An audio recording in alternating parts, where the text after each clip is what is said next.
Yo, halo, welcome back to Haki Channel. Jadi untuk video kali ini kita akan test beberapa jenis microcontroller yang berada di pasaran dan saya akan tunjukkan cara penggunaan dia. Kali ini kita akan menggunakan Node MCU. Kita akan tolak dulu yang lain. Kita akan masukkan kita punya switch dan juga kita akan menggunakan IR sensor. Okey, yang first kali kita ada Node MCU. Okey, Node MCU ni sebenarnya adalah daripada Arduino juga. Dan juga kita ada Arduino Uno yang memang sasar daripada Arduino punya keluaran. Dan kita juga ada Raspberry Pi 4 model B. Yang ni adalah set-set daripada Raspberry Pi. Banyak lagi jenis-jenis Raspberry Pi yang lain. Dan juga kita ada daripada ST iaitu STM32 Nucleo. Jadi fungsi keempat-empat microcontroller ni adalah sama saja. Kita perlu masukkan program dan kita akan boleh dapat output. Okey, bahasa senang dia macam ni. Dia akan control input dan output. Okey, macam contoh input adalah sensor, switch, switch lampu lah, macam kita on off lampu, sensor yang dia boleh detect dekat jauh, dan macam-macam jenis sensor yang ada di pasaran. Okey, jadi output dia contohnya adalah motor. Kita nak on motor, kita nak on lampu, kita nak on LCD, kita nak on apa-apa macam-macam jenis on lagi. Itu adalah output. Okey, jadi input switch, output adalah lampu, untuk senang kita faham. Okey, untuk video kali ini saya akan tunjukkan sedikit programming dan juga hasil daripada apa yang kita dah program ke dalam Node MCU. Okey, walaupun fungsi mereka ni semuanya sama, tapi yang berbeza adalah features dan juga kelebihan masing-masing lah. Okey, untuk kali ini kita akan menggunakan Node MCU. Kita akan tolak dulu yang lain. Kalau untuk masa depan mungkin kita akan buat video untuk yang lain. Okey, Node MCU ni saya belajar daripada Unicel MSI, itu kelas bersama dengan Madam Zalina. Okey, thank you kepada Madam Zalina kerana dah mengajar. Jadi saya pun beli pada dia yang tolong belikan sekali untuk semua student-student. Jadi apa kelebihan untuk Node MCU ni? Dia ada Wi-Fi. Okey, kita boleh tengok sini dia ada Wi-Fi module.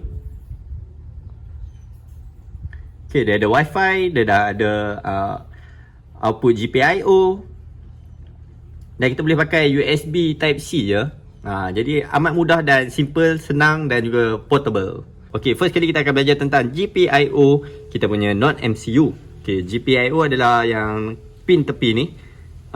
DO ni, D1, D2 dan seterusnya adalah digital. Sama ada kita nak buat dia sebagai input atau output.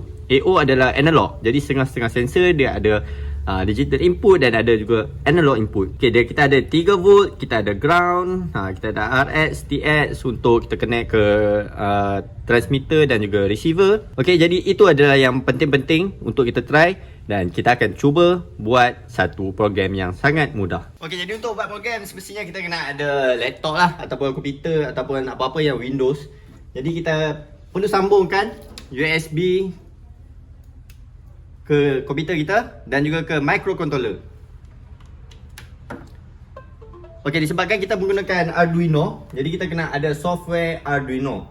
Jadi boleh download software Arduino di website Arduino. Untuk programming mudah yang kita akan buat sekarang ni, kita akan cuba buat satu program yang kita akan onkan LED menggunakan satu button dan juga satu sensor. Okey, jadi di sini kita dah ada komponen-komponen yang kita akan pakai dan kita akan buat setup untuk dia punya wiring diagram.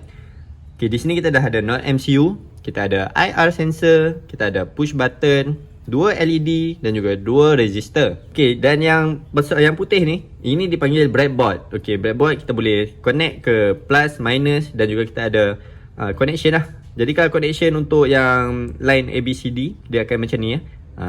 Straight ni. Macam mana panggil? Parallel, vertical lah, horizontal lah. Macam tu lah. Okey, jadi kita akan masukkan kita punya switch lampu. Okey, jadi untuk LED saya bagi cheat mudah sikit. Macam mana kita nak tahu mana positif dan mana negatif. Okey, lampu ada polarity ya, jadi berhati-hati kalau nak pasang kerana lampu boleh meletup. Tak adalah meletup, terbakar lah, jadi tak boleh pakai. Yang pendek adalah cathode adalah negatif. Okey, ingat cathode, ingat negatif. Okey, jadi saya dah sambungkan kaki negatif LED ke bahagian negatif dan juga positif ke resistor dan resistor akan ke digital output. Okey, di sini saya makan DO dan juga D1. Okey, jadi untuk yang sensor ni, kita boleh tengok dekat sini dia ada out. Out itu maksud dia dia punya digital output lah. Okey. Jadi ground dan juga VCC, iaitu plus dan minus. Jadi kita hanya perlu masukkan seperti ini.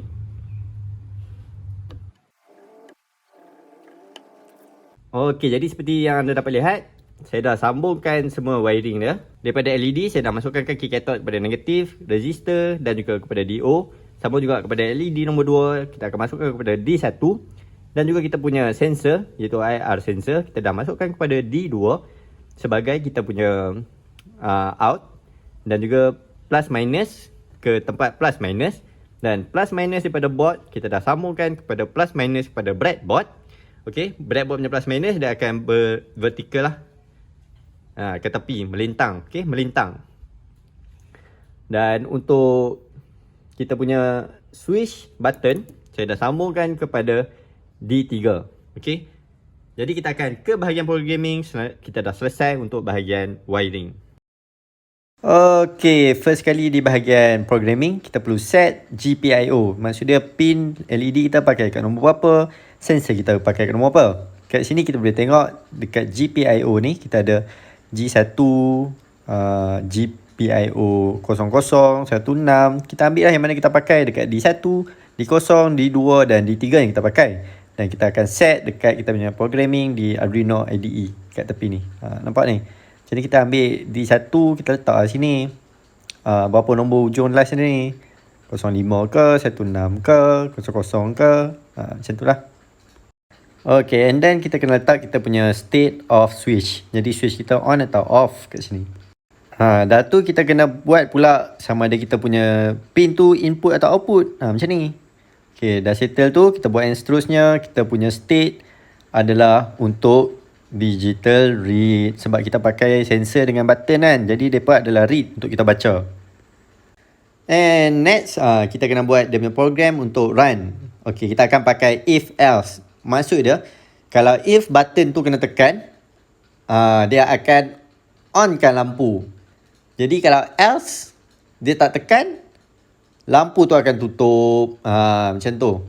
Faham tak? Jadi kita akan pakai high dengan low lah. Untuk LED.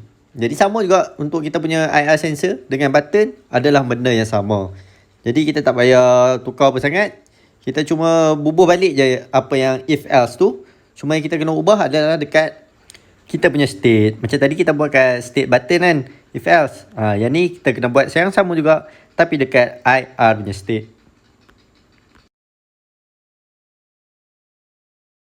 Dan akhir sekali kita perlu check kita punya COM. COM ni maksud dia dekat mana kita cucuk USB kita. Macam ni kita pakai COM 5. Dan kita tengok board apa yang kita pakai. Macam ni kita pakai board not MCU. Dah siap, kita tekan je compile. Kita akan save dulu. Save nama dia, bubur lah. Kita buat nama apa pun suka. Macam ni saya nak buat nama Butang. Okay, kita bubur program Butang. Dan siap. Kita hanya perlu tekan compile. Dia akan automatic send. Nampak dia berapa persen. Dan settle. Okey, jadi kita dah siap programming dan kita juga dah upload ke dalam kita punya Not MCU dan kita akan test projek kita. Okey, yang first kali adalah push button. Kita akan test push button kita. Ya, itu dia. Lampu kita dah menyala dengan push button ni. Dan juga kita akan menggunakan IR sensor. Okey, nampak? Okey guys, itu je projek kita dan kita dah siap. Okey, kalau kita try dua-dua.